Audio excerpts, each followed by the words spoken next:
These ponies just won't listen. No, not one little bit. They keep holding on to their beliefs and throw their hissy fits.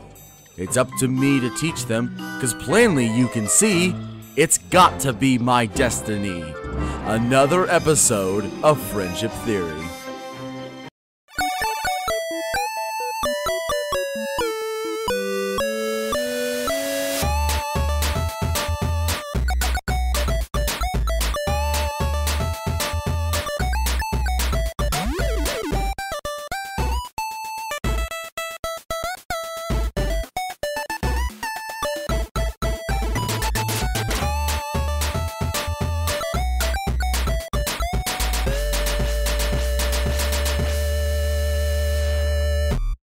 Welcome, Brony Nerds and Gamers, to Friendship Theory, a show that doesn't discriminate against you, even if your cutie mark is a handful of bubbles.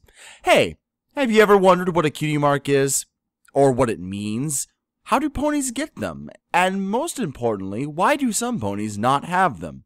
All interesting questions, but let's try and break this down bit by bit. First, let's look at the explanation the show gives us for what a cutie mark is. Miss Cherylee? That's right, Twist.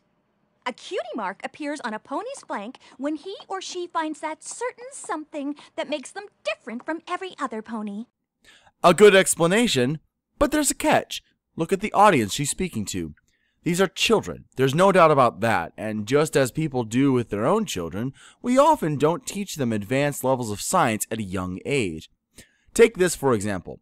When children learn about gravity, they are taught that objects of mass attract each other. And because of this, the idea that light could be affected by gravity is impossible because light does not have mass. This is not true because gravity is not mass, it's energy and momentum.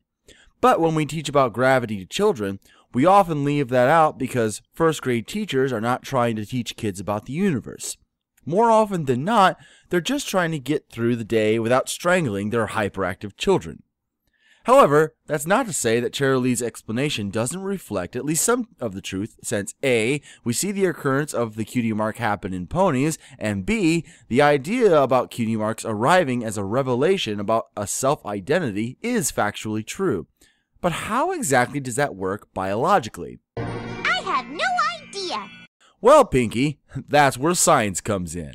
Let's consider the following. 1. Cutie marks appear in a glimmer of light. 2. Cutie marks appear on the flank of a horse. Actually, this isn't true. The flank of a horse is actually the area in between the thigh and torso of a horse. Though many pictures differ in the exact locations on a horse, this area is better called a thigh. Though blank flank is a much better stinger than, dry thigh? 3. Only ponies, pegasi, and unicorns receive cutie marks. Donkeys, griffins, diamond dogs, dragons, or whatever Discord is ever get cutie marks. This is the most interesting part, as it would seem that not even mules, which are bred from horses and donkeys, receive cutie marks either. 4. Cutie marks reflect the talent of the holder, but there's some more to talk about that later. Now that's generally all we know about the cutie marks, so what does that mean? I had no idea. You're not helping, Pinky! Well, it means that, first off, that there is clearly something magical happening when a cutie mark appears. The glimmers of light that brings a cutie mark to light has similar sounds to a magical spell and a similar effect to the spark found in Twilight's eyes as she realizes the spark of the sixth element of harmony, magic. In other words, if it looks like a duck and it quacks like a duck, then it's probably a duck. The fact that the cutie mark always appears in the same place and on every pony of winged, horned, or unfitted denomination tells us, however, that this is a matter of genetics. But how can that be?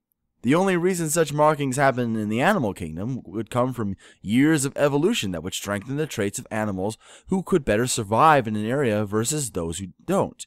Such as polar bears and tigers. Millions of years ago, polar bears were brown. Then, as more of those bears were born with an albino gene mutation and found it easier to survive than those without the gene, the albino gene in the polar bear was strengthened, and soon there were no brown polar bears in the Arctic, but white polar bears that found it easier to survive in the white landscape. But could it be that this is exactly what's happening with cutie marks? The answer is shocking to say the least. After much research into the subject, watching episode after episode, studying biology, evolution, and social structure, I have come to a final conclusion. Remember when I said that we often don't teach our children things because it would be too difficult to have to explain every part of the universe to a child? That it's easier to simply explain the basis of the truth, then, as they get older, teach them how that science truly works? Well, I'm about to drop a loading crap of science on your lap. Ponies don't choose their cutie marks. How do I know? Just look at the cutie mark crusaders. Applebloom, Sweetie Belle, Scootaloo, and yes, also Bab's Seed all show us why cutie marks are not purely a coming of age like puberty or discovering the magic of bacon. Despite the fact that these four have been searching for their cutie marks for years, and their talents and ambitions are clearly obvious not just to you and I, but to other ponies, how is it that these four could not realize their talents? Or rather, could it be that the others have not yet recognized those talents? In the Cutie Mark Chronicles episode of Season 1, we learn how the main six receive their cutie marks. Each time, the cutie mark appears after a great achievement of a particular social status. For Twilight, passing the test and showing her parents and Princess Celestia that she was talented at magic and worthy of being recognized. The self-realization came after the princess brought her on as a student. For Rarity, the making of costumes for a school play that was seen by the whole town. Pinkie Pie, making her family smile. Rainbow Dash, achieving a victorious sonic rainboom in front of her flight class students. Fluttershy, protecting the woodland creatures, who are technically a social circle, and Applejack returning to her family that showed her love of bonding with those she called family. Of course, there are many other ponies who receive their cutie marks in other ways that we don't know, but the recurring theme is evidence enough to suggest a great conspiracy.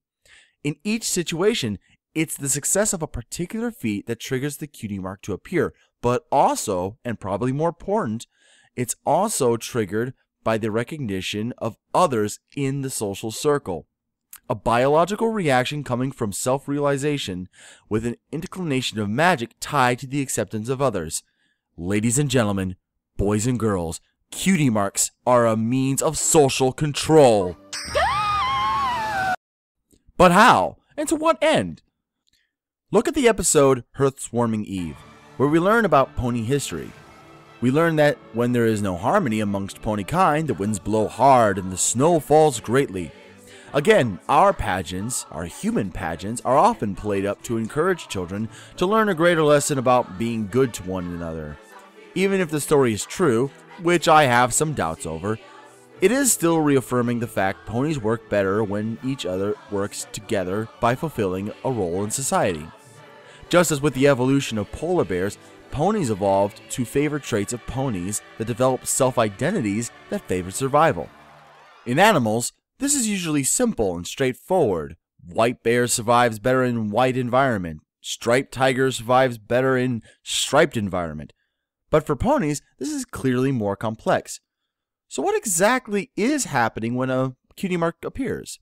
Well, an MLP pony does have a biological gene that can cause markings to appear on the thigh, an event that is self-triggered, probably by chemicals that come from the brain and travel through the body to the thigh to produce pigments, enzymes, proteins, or what have you to produce a marking. But something else is also happening. At the same time, others, or at the very least a perceived idea of others, are showing their recognition that the talent that the pony is exceeding at is good. The magic that ties all pony kind together, the element of harmony, magic, kicks in and tells the brain to send even more specific signals to the thigh to create even more exact proteins. The resulting magic sparks harmlessly on the thigh to reveal to the young filly what their true calling in life is. What we're looking at is a conspiracy by pony kind to control the structures of young fillies' lives. Think about how names of ponies reflect their cutie marks, and then compare that to where they stand in their respective social circles. Characters like Applejack have cutie marks for apples. Rainbow Dash has a cutie mark for flying fast. Twilight Sparkle has a cutie mark for magic that, well, does sparkle. Clearly, when you name your child Silver Spoon, you have no wish for them to have any more ambition than to be a rich child. Sometimes, like with Pinkie Pie, the cutie mark isn't as connected to their talent. Since Pinky has very little to do with pies and was most likely named Pinkamena since she was born pink and came from a family of pies. You can also see that with Mr. and Mrs. Cake, their children are given names of different cakes. Clearly, they're hoping that they will grow up to like cakes, and perhaps they will. But what if they don't? Well, just as when brown bears living in the Arctic did not survive over the white polar bears that evolved and thrived, it is clear that the society of My Little Pony follows the same evolutionary laws. Those that survive pass on better genes and contribute more to society as a whole. Those that don't want to contribute to society tend not to survive. And before you think that this is how My Little Pony is clearly a socialist, communist, fascist social structure, this exact same science happens in our daily lives. Have you ever heard the joke, "You're an actor? What restaurant do you work at?" How about, a psychology degree will really help you when you're figuring out why your boss always chooses you to clean the bathrooms. In our society, we are constantly bombarded with the idea that if we don't fulfill certain roles in society, we will not survive. Or, if we don't act a certain way, we will not be considered worthy of the benefits of society. Want a tax benefit that gives you more money in your pocket? Get married and have some kids. Want some free labor or free food? Join a church and attend a potluck or two. Then ask if you can get a hand moving a couch. You want that new job, don't you? You'll have to get rid of that "no fat chicks" shirt before you do.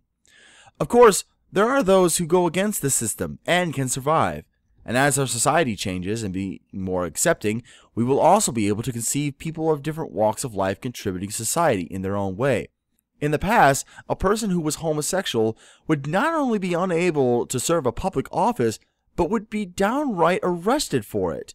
So we see that societies can change.